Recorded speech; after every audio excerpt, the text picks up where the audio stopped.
Okay, everyone, today we are going to be talking about viewing your workout targets so you can plan ahead for success.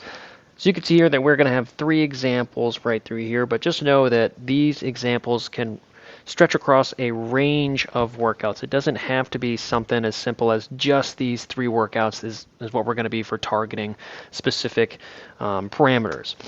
So with that, let's dive in here. We're going to take a look at this easy run first. This easy run on itself doesn't look like much. There are a couple of comments in here, reminders to the drills. If we do hover over it, we can see the drills, and we can also direct link them down right through here, so we do have access to them as well.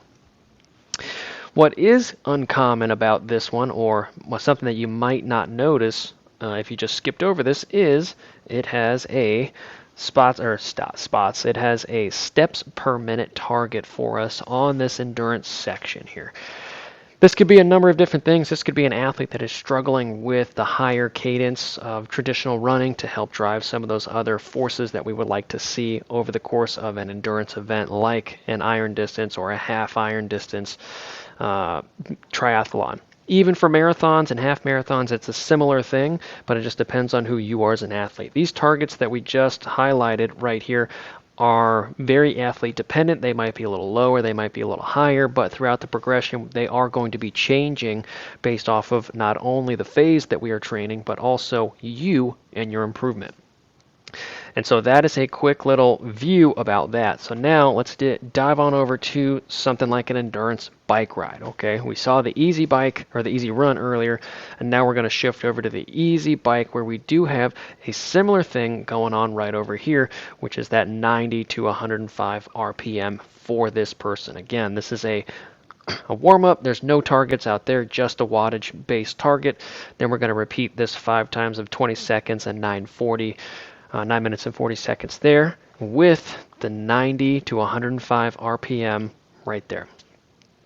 And those are the first two easy examples. Now let's go into a more difficult example, and this is an FTP bike. This is right around your threshold. This is designed to be a hard bike effort right here. So on itself, you can see we have the warm-up. We also have a couple of little ramp ups for you to help get you warmed up with a recovery section right in here. And then we're going to get into the meat and potatoes of this workout, which is 2x10s 2 times. So we have the first 2x10, which is this section right through here. You will also see that our RPM target is listed right there. That's 70 to 80 RPM. Now inversely, when we go to the next 2x10, which is right below, we also have an RPM target, which is right through here. So you can see the first one is in between 70 and 80. The next two, the last two, are going to be 90 to 100 RPM.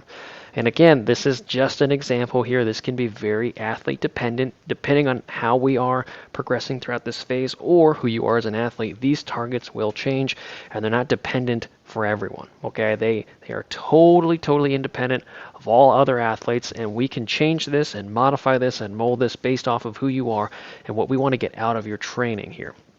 So that is just a quick video on how to view things, and just note that just because it's a harder workout or an easier workout doesn't mean that's all there is to it. Make sure you dive into some of these details here, and also pay attention. If you do download it to one of your data trackers like a Garmin or a Wahoo or whatever it is, those might have the capability to monitor some of these, not the zones, but monitor some of these items for you, so when you do get to them over the course of the workout in your data tracker, it will alert you, hey, interval coming up, this cadence for this interval, and you can actively adjust on the fly. But if your data tracker does not do that, or you are not aware of how to do that with your data tracker, just keep a mental note of what the specifics are in the workout and try to execute them as best as possible here.